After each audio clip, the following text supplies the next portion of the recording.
ये जो कांवड़िया की यात्रा के बारे में जो राजनीति हो रही है, ये हमें विकसित भारत की ओर तो नहीं ले जाएगी। अगर हम चाहते हैं कि ये देश एक मॉडर्न देश बने, एक विकसित देश बने, तो प्रधानमंत्री जी को चाहिए, गृह मंत्री जी को चाहिए, मुख्यमंत्रियों को चाहिए कि ऐसे विवादित मुद्दे जिसका मकसद केवल राजनीति है,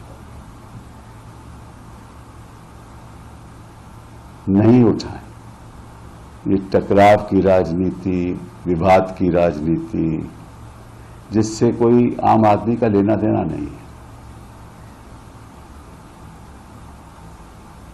और इससे होगा क्या कि विवाद बढ़ेगा, लोगों की जिंदगी में संकट आएगा, व्यापारियों को नुकसान होगा, भाषणबाजी होगी, और इसका नतीजा क्या होगा? पार्लियामेंट में मुद्दे उठेंगे जो देश के सामने जो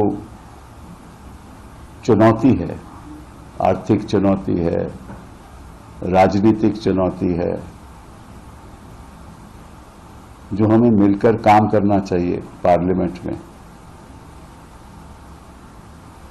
वो काम में कोई बढ़ावा नहीं होगा।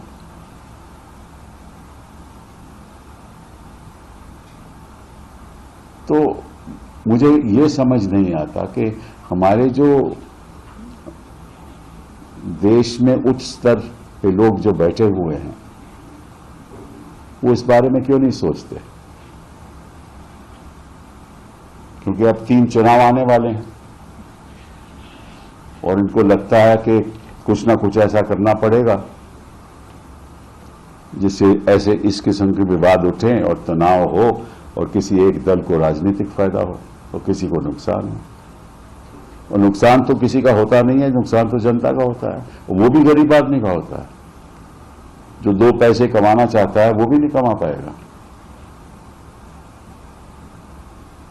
जितनी भारी समस्या बेरोजगारी की आज देश के सामने है, उस पर ध्यान दीजिए। अभी हाल ही में 60,000 जॉब्स की उत्तर प्रदेश में निकली थी, उसमें से 47 लाख उम्मीदवारों ने एप्लीकेशन दी थी। 47 लाख उम्मीदवारों ने 60,000 जॉब्स के लिए। वो कोई बड़ी स्तर की जॉब नहीं है। 1.25 करोड़ उम्मीदवारों ने एप्लीकेशन दी रेलवे में नॉन टेक्निकल स्टाफ के लिए, जॉब्स के लिए। बिहार में प्रोटेस्ट हो रहे हैं कि बेरोजगारी है, उत्तर प्रदेश में हो रहे हैं कि बेरोजगारी है, हर जगह प्रोटेस्ट हो रहे हैं। और सरकार, मुझे तो ये समझ नहीं आती कि इन मामलों में सरकार आंख बंद किए हुए है और सुनने को तैयार नहीं। तो आप अगर आंख बंद रखोगे, कान बंद रखोगे और केवल भाषण ही देते जाओगे, तो उससे तो विकसित भारत का नहीं बनेगा ना। और फिर वही जो बयानबाजी है वो आपकी मीडिया चैनल चलाता है,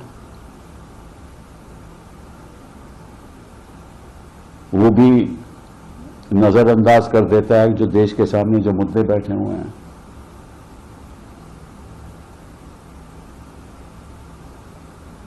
तो मैं चाहूंगा कि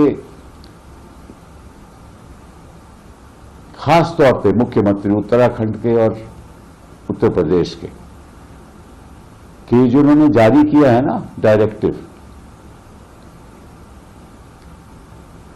इसको बंद करें। जो भी यात्रा हो रही है होने दें। पहले भी कई वर्षों से यात्रा चल रही है, तब तो कोई ऐसा विवाद हुआ नहीं। तो आज क्या दिक्कत है कि आप अपना नाम बताइए और अगर ठेला लगा है तो वो भी अपना बताएगा नाम कि इसका ओनर कौन है। अरे सब जानते हैं, कोई भी यात्रा पर जाए सब जानते हैं कि किस जगह के मुझे खाना खाना है, किस जगह नहीं खाना। खाने की राजनीति, पहनने की राजनीति, शादी करने की राजनीति, मतलब कि कौन सी भाषा बोलते हो वो उसकी राजनीति, लिव इन कपल्स की राजनीति, रजिस्ट्रेशन ऑफ मैरिज की, मतलब कि क्या है।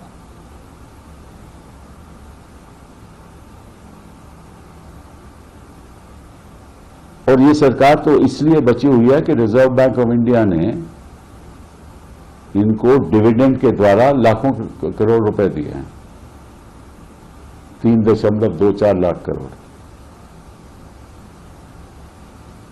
सरकार का फिस्कल डेफिसिट, अभी बजट पेश होने वाला है, उसके बारे में बात करें कि क्या क्या चुनौतियां हैं देश के सामने। आर्थिक चुनौतियां, बेरोजगारी तो केवल एक ही है,